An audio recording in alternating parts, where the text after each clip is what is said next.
My interest in history comes from my father. It's because of him that I know my own history. He always made sure I was proud of my roots, and he supported me when I wanted to learn about our origins. I know I'm not the only one looking for answers. People ask me all kinds of questions about the history of blacks in Canada. It's understandable because that story isn't in the history books we read at school.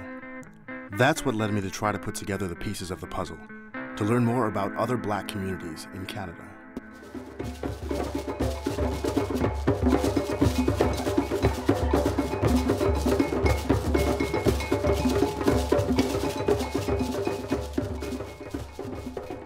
In 1839, 53 Africans who had been kidnapped and illegally confined on La Amistad mutinied and took possession of the ship. Following a landmark judgment by the Supreme Court of the USA, they were granted their freedom. Today, a valuable history lesson for young people sails in every year on a replica of the famous schooner. The arrival of the Freedom Schooner Amistad coincides with the annual celebrations which take place in Halifax in Seaview Park, where Africville once stood.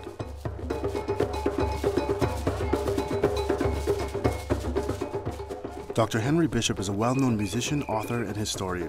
He is also the head curator of the Black Cultural Center of Nova Scotia in Dartmouth, which also raises awareness of the black population, especially among young people, helping understand their identity by studying their past. Well, first of all, let me go back to the earliest recorded presence of black people in Nova Scotia, which is the Matthew DaCosta story. And we believe he came from West Africa. He was described as a Moor. And he came with the French expedition of Samuel de Champlain and Pierre de Gaulle sur de Monte. And that expedition, of course, to explore North America and establish the fur trading industry. However, we know that Matthew DaCosta was a linguist. He could speak the language. So obviously, he had probably been here before to learn the native culture and speak their language also. That interpretation process, he was employed as a key player to help facilitate in liaison with the native and the French. Matthew DaCosta was a free man, but what about other blacks who came after him? There's still the stigma and the impression and the perception of the yoke of slavery. Were your ancestors slave masters? Or even, would you have Indian or black slaves in your family tree? I met a historian whose nickname is Mr. New France, and who was considered a rebel because he was the first person who dared to talk about slavery in Quebec. At 90, Marcel Trudel still energetically defends his point of view, even at the risk of making enemies among those who criticize him for unearthing scandals like the existence of slavery. Les gens ont tout de suite oublié qu'il y avait eu un esclavage. Qu'il y avait eu un esclavage pendant 2 siècles, c'est quand même important. Et que sur la petite population que nous étions sur les bords du Saint-Laurent, il y a eu quand même 4000 esclaves au moins. Moi, je suis convaincu qu'il y en a eu beaucoup plus que ça, parce que dans les registres de baptême, mariage et sépulture, qui constituent la source principale et essentielle pour connaître l'esclavage, eh bien, on inscrit que ceux qui sont baptisés. Or, on sait que les maîtres tardaient beaucoup à faire baptiser leurs esclaves. This lack of recognition of the black fact in Canada and particularly in New Brunswick is due to the fact that people aren't knowledgeable about the history of black people. And the expression, you know, descended from slaves, I always took exception to that because we as people of African descent are not descended from slaves. We are descended from a people, a great people who were enslaved by Europeans. You never hear people of European descent going around Canada or any place else saying, look, I'm a descendant from a slave master. From 1709 on, the purchase of slaves was illegal in New France. With the rise of new settlements, the black population became a visible presence throughout the territory.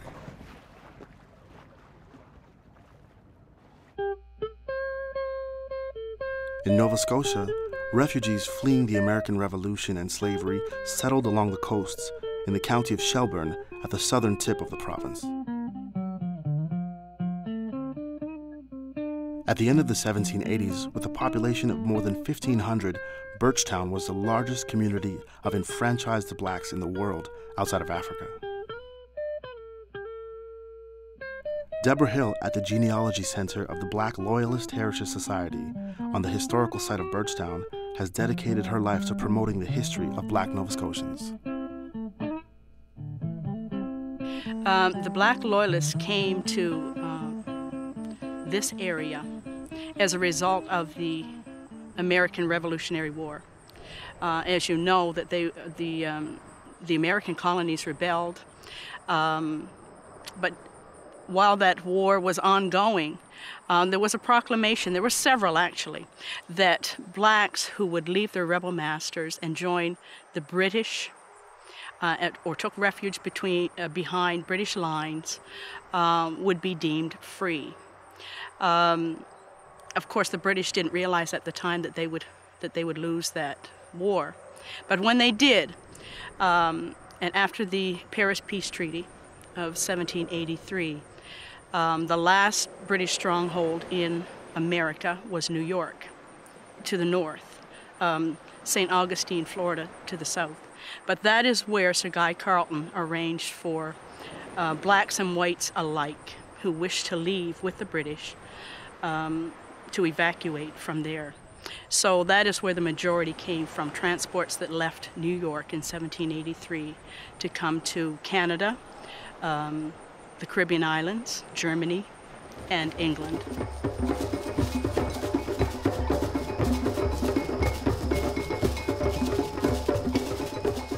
In New Brunswick, black men, women, and children took refuge along the banks of the St. John River.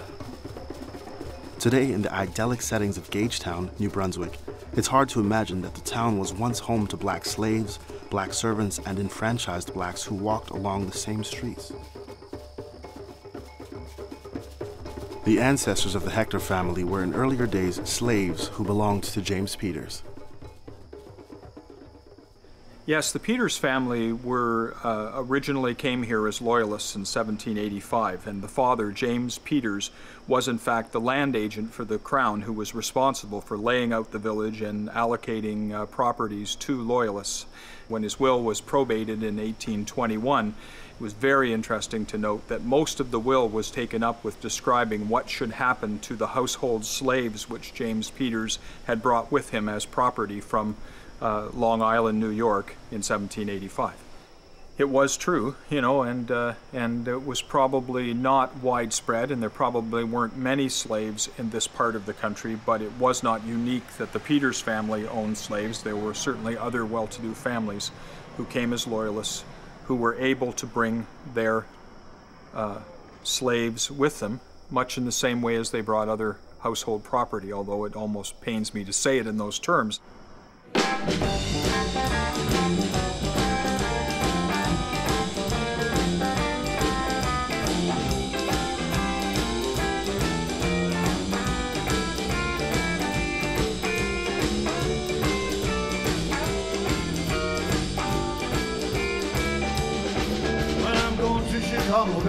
Sorry, but I can't take you.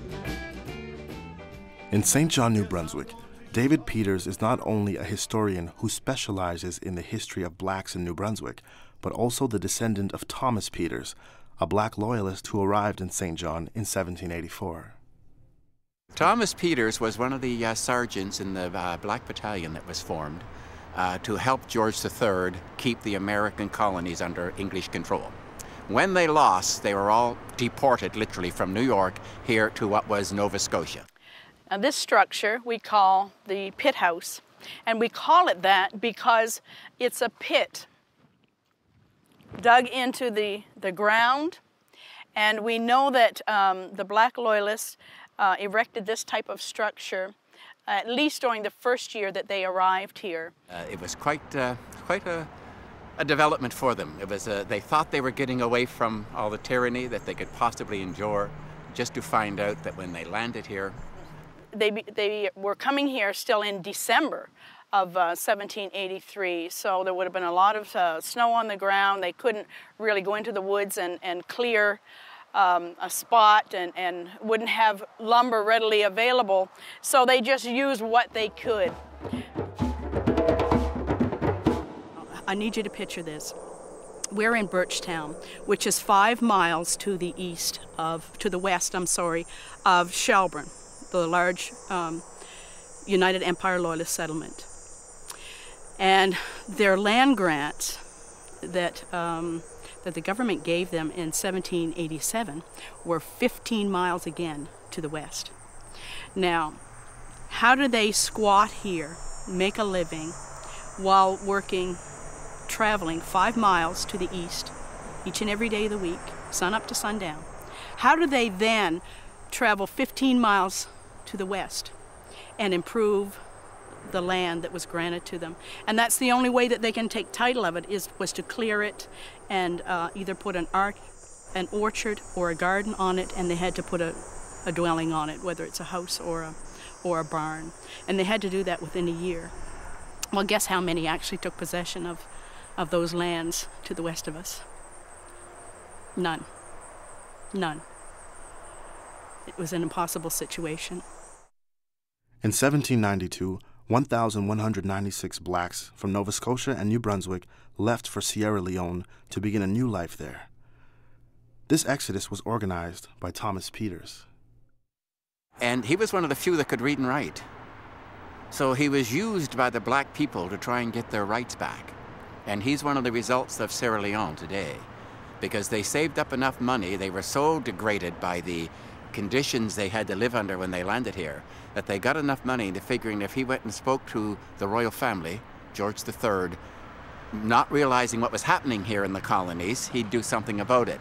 Well, when he got there to England, representing the people here in what was then Nova Scotia, now New Brunswick, he found out he couldn't get an audience with the royal family. Naturally, it was their innocence. But they were negotiating with the government, a company called Sierra Leone, with a mastermind, Clarkson, to get a settlement in Africa. So they said to Peters at the time, and we have this documented in a book called The Black Loyalists, do you think your people would be interested in going home? 400 years later, what can I tell you? Back home. Back home, yeah. Les historiens de la fin du 19e et du début du 20e nous ont inculqué des convictions tout à fait religieuses et je dirais très fières de la race. Des convictions racistes, tout simplement. Alors, on nous a enseigné ça et on a cru que nous étions un peuple choisi de Dieu.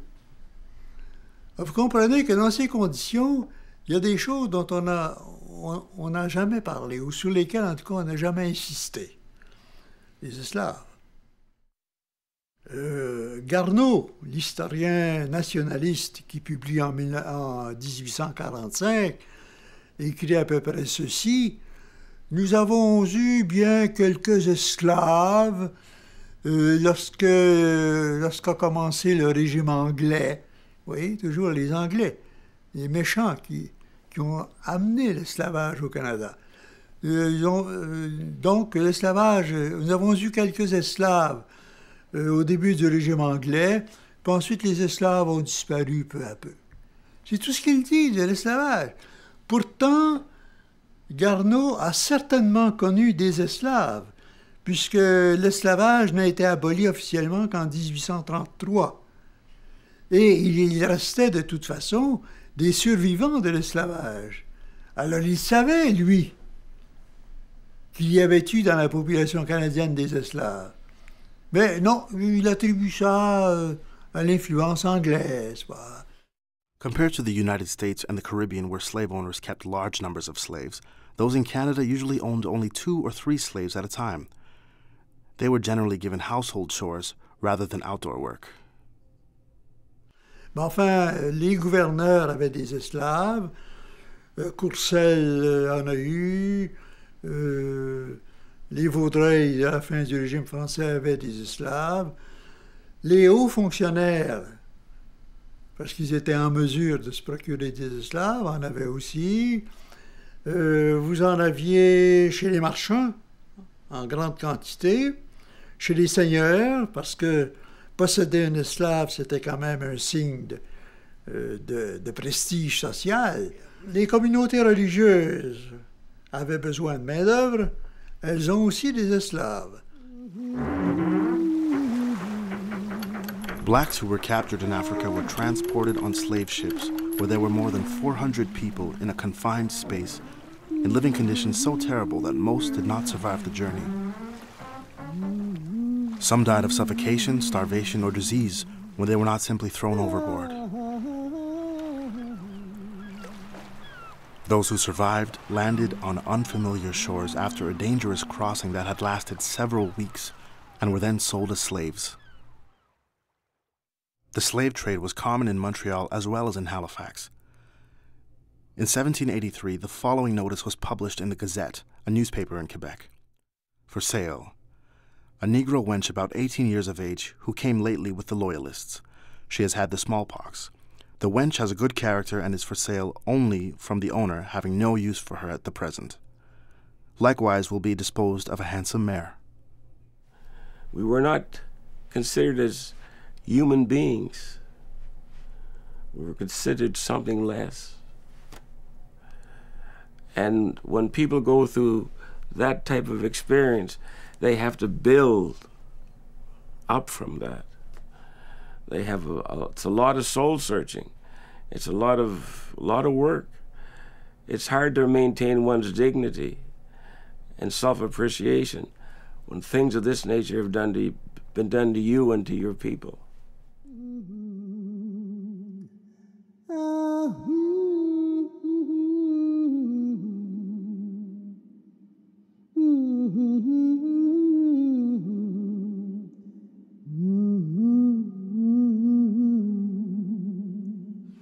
On dit en général qu'ils étaient bien traités. Je pense que c'est vrai parce que quand on a payé un esclave assez cher, on a intérêt à le garder en bonne forme, toujours. On connaît quelques cas quand même où il y a eu de mauvais traitements, des traitements dont on a parlé en cours de justice. Des esclaves qui se sont plaints de mauvais traitements. Et justement, puisque ces mauvais traitements ont fait l'objet de procès, ça veut dire que les esclaves avaient droit de recours à la justice. Ça les situe tout de suite à un niveau tout à fait différent de ce qu'on connaît dans les Antilles, par exemple. Donc, on peut prétendre que l'esclavage était au Canada quelque chose de, disons, de civilisé, si vous voulez.